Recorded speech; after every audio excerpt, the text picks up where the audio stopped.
Hi everybody, Electronics here, and today we're gonna be playing Lily at the Infernal Shrines. And let's have a quick look at our team composition. So it's gonna be Rhaegar, Falstad, Lily, Zeratul and Abbasur going up against Abbasur, Zul, Lunara, Tyrande and Karazim. So both teams have two healers. We have Falstad and Zeratul and Abbasur. They have...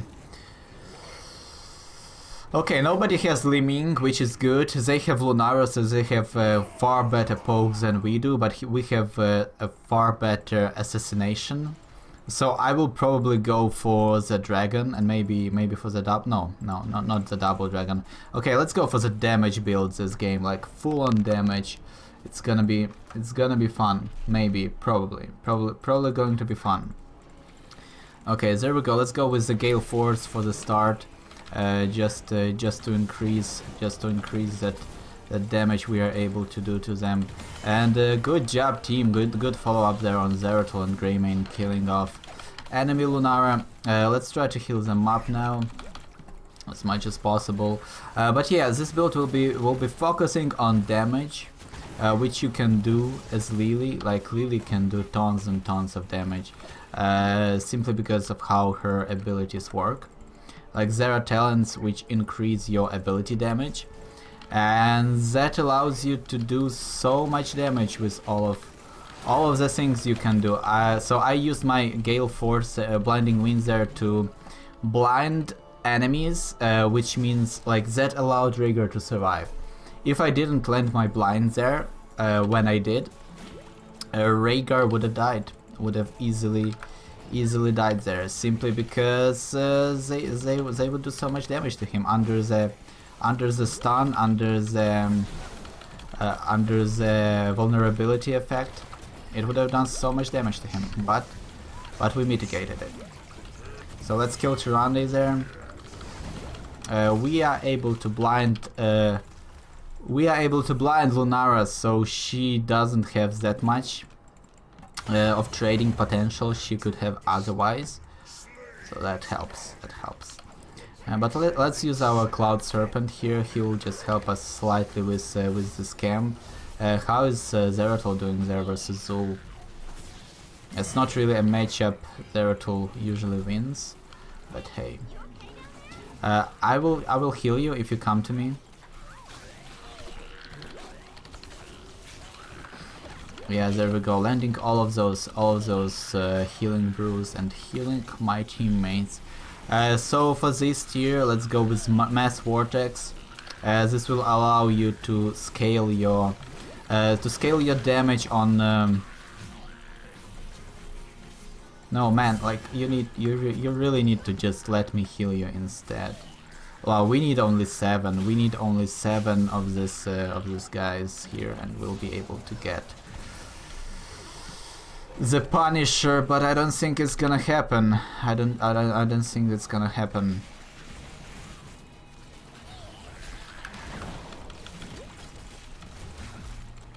Yeah, and I'm dead now. We need only 5. Like, okay, only 3. Like, we will just try to. Okay, good job, team. I mean, we lost. Like, it's not even that worth it, to be honest. Like, we should just left it completely. Because what really happened there is that we started it and nobody was focusing it, like, at the start. So by the time that we started actually, like, gaining the kills on the shrine, they were already able to... enemy team was already able to just jump on us, but there we go. Let's help our Rhaegars there and not let him die. The enemy team was already ready to oh, what the hell am I talking about? Yeah, basically that was bad. We should have engaged it far earlier than we actually did. But let's go top. We don't really want to leave Abbasur alone there, soaking. Even though he can do it, somebody like Tyrande or Lunara can easily kill him there. Let's go ahead and clear this for him. They have a stun from Tyrande, but it's not really that big of a deal after the nerf. so I'm not really going to go for the Shake It Off, but they have a root from Zul, so that's definitely something to really consider. Yeah, so against Karazim you really want to be using your Blinding Wind when he is using his increase attack speed ability. I don't remember how it's called, but hey.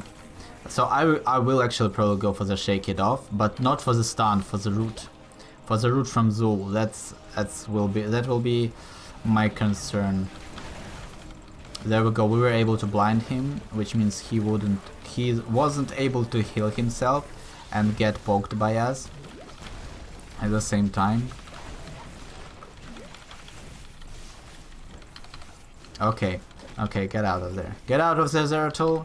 That's too much. Abyssur and Karazim are quite scary actually. They can do so much damage to you, and because of his innate ability to just sustain himself and his teammates, as long as he's attacking, it just makes it even worse.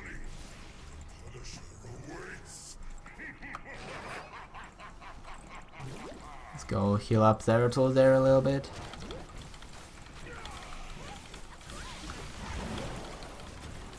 Blinded them, but now I have 7 seconds on the cooldown, so yeah, we should be really careful about our mana consumption against them, because if we run out of mana, it's gonna be pretty bad. So let's just activate it, force enemies to engage us. Oh yeah, it exploded on itself on our Abyssur. Yeah, use it on me. I'm so ready for that route. Whoa, okay, that was actually pretty bad. I didn't expect Karazim there to flank me from there and completely body block me, otherwise I would have escaped it easily. Like, I would have probably even dodged the stun from Tyrande just by running, but since Karazim body blocked me there, I wasn't able to move at all. So Rhaegar went for the healing, so obviously we go for the Water Dragon. Since they don't have really heroes aside from Karazim who can really escape,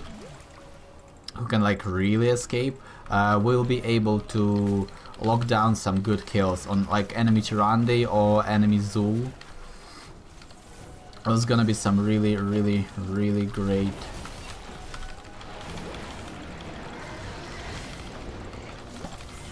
Good job there by Zeratul, and there we go, our trait proc there. I will try to heal our Zeratul there. 2-1 in 1 second. Oh, was almost enough to heal him. Damn it, just a second. We needed just a second. Also, I misspoke there. I meant to say good job Falstad there for killing Karazim, but hey, it doesn't really matter. Can we actually... Yeah, we are out of mana, so we should be very careful about everything we do right now. We only need 3 Falstad. I will try to heal you. Yeah, there we go. Good job by Rhaegar. He's so dead. There is nothing I can do for them, so let's just go back, regen our mana. So the only bad thing about this build is the fact that you are almost always low on mana, especially later on when you go for the Kung Fu Hustle. It might be a good idea to go for the Conqueror's Pursuit first, just to make sure that you can spam everything constantly. But yeah, you are very low on mana, so that's... It's painful. Later on in the game, it's pretty bad. It's pretty bad because you are constantly just spamming your abilities over and over again, and it doesn't really. And like you have no way to regen your mana, so it ends up being that bad. Let's be a bit careful here. Okay, I mean, sure, I guess. done a lot of damage to Kerosene there, but that's not even close to killing him. So let's regen mana, let's regen health for our teammates after that. That was actually a pretty good engage, good engage. So, but now that's like level 13 is where you actually start doing damage. At least where you start getting your damage scaling, because we'll go for the surging winds, and this means that every time something is hit by your blinding wind, you will get ability power 5% for every target. For every target, it doesn't even have to be heroes. For every target hit, you will get 5% ability power for 8 seconds, and that's actually great. Like look at how much damage our dragon was able to do there. With the slightly increased ability power, it just dealt like how much? Probably 5%, like 10% more damage. Let's blind her. Oh no, you shouldn't have. I guess we can collapse now on that Lunara in the back there, but yeah, he shouldn't have done. Wow, good job, Falstad. Wow. And once again with the blinding wind, with the like, wow, good job. That actually dealt way more damage to the enemy team than I expected it to, because I really thought that we would just get the Abyssal clone and that would be it. But no, as they decided to just jump in and try to trade with us, and it didn't go well for them. It didn't go well for the enemies. But at level 16. At level 16 we'll go with 2 for 1. It increases the cooldown, but we will mitigate the cooldown increasing with the Kung Fu Hustle at level 20. So that's gonna be great.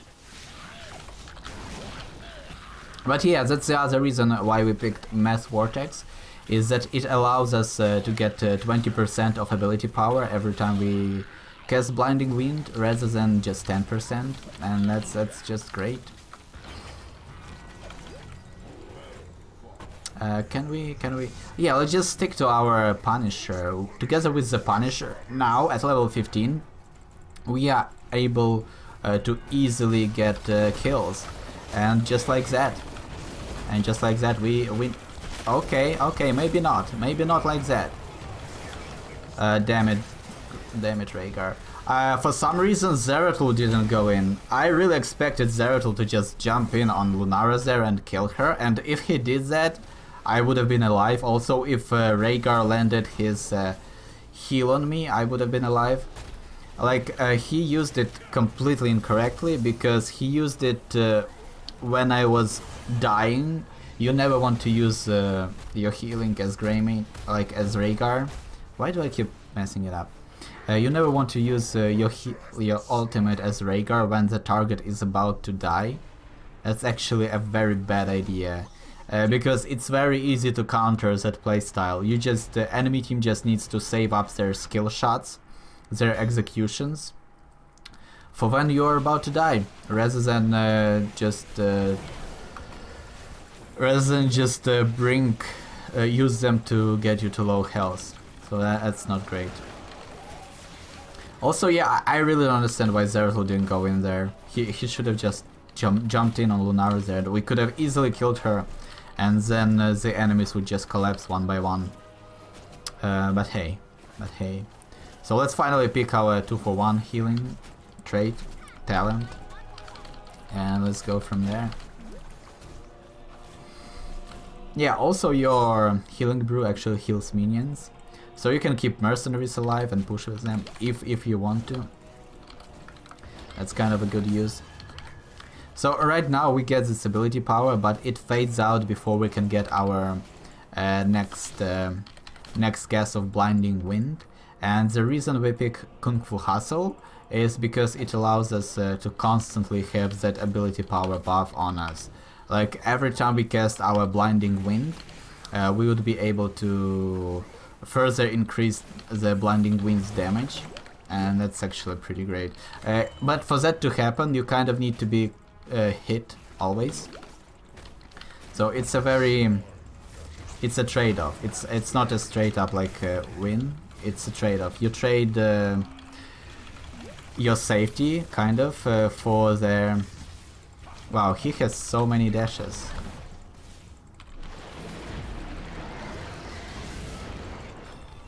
And he screwed himself over there. Because he could have killed me, maybe, if he pursued it by himself, rather than using his ultimate. If he would have just continuously dashed into me all the time. Oh no, damn it, Kerosene. Clutch save by the Kerosene there. Tyrande would have been easily dead there, if not for him. But let's force to maybe use his root on us. And there we go, easy escape for us.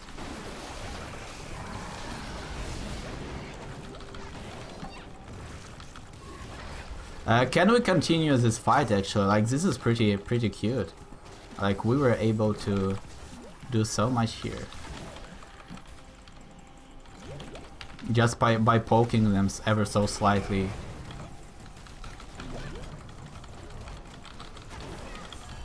Just fight him, he's so blinded. Just stay here, it's all fine. Like, I once again don't understand why Zeratul wasn't engaging as much as he should have there, and that completely screwed over Volstead there. The Void Prison was really bad, and then he dropped it right after, maybe probably trying to drop it fast enough for Volstead to cast his ultimate. But it was too late for the ultimate and too early for us to regroup, so it just killed him instantly. I'm out of mana, so you should be very careful about what you do here, Volstead. Very careful. Yeah, but they got the Punisher, obviously.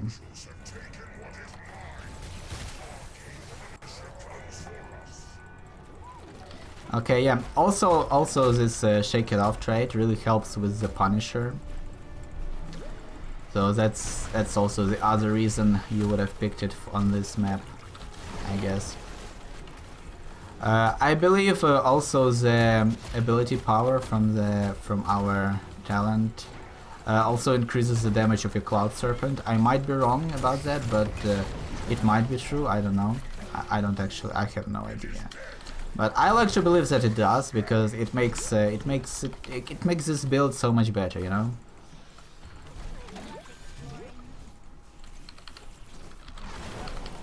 Yeah, let's just go back and regen our mana, because we really need to. And now we are level 20 and we have our Kung Fu Hustle. Ability cooldowns refresh 150% faster while Fast Feet is active. And this is so good.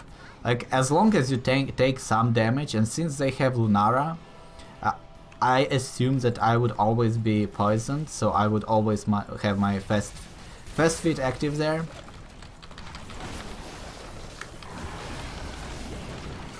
But as long as we have our trait active, we are able to reset our cooldowns extremely fast, which allows us to do so much more damage.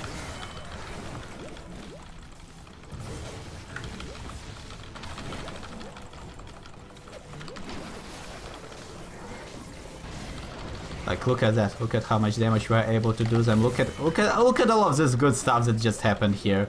Just look at this. Look at how good that was. Look at how good that fight actually was. Like, it was incredible. It was just the best. It was just the best thing ever. Now help me with this fort, guys, and I will just go back. But as I was saying, with this build you are super mana hungry. So right there it was just one fight, and now we have no mana whatsoever. So it's like you are like a glass cannon, like, right? You shoot once and then you're out, like, right away.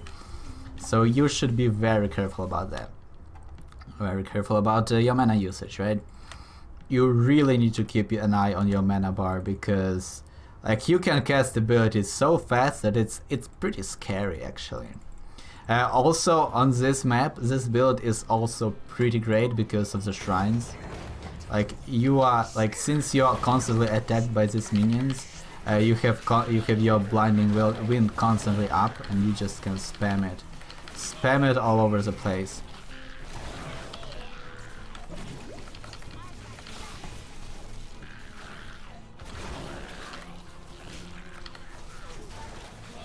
Also, as we can see here, you can only get 4 stacks of surging winds, so you can have 20% ability power at most. And there we go. That's gonna be a very solid kill there for our teammates. Hopefully, can we get, please? We shouldn't have followed up on Kerosene there actually. Now that I think about it. There we go, a kill. Let's mount up and see if we can help Rhaegar with anything.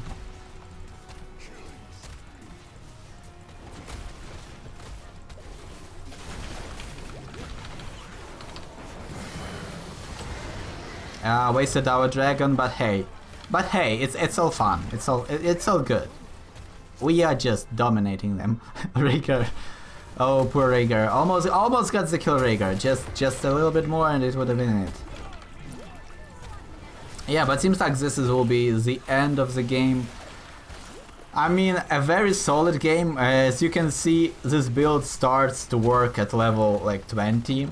Like really starts to work. So until then you are kind of mana hungry and not really that effective. But we were able to set up really good team fights as Lily. So there we go. If you enjoyed the video, consider subscribing, and as always, thanks for watching and see you next time.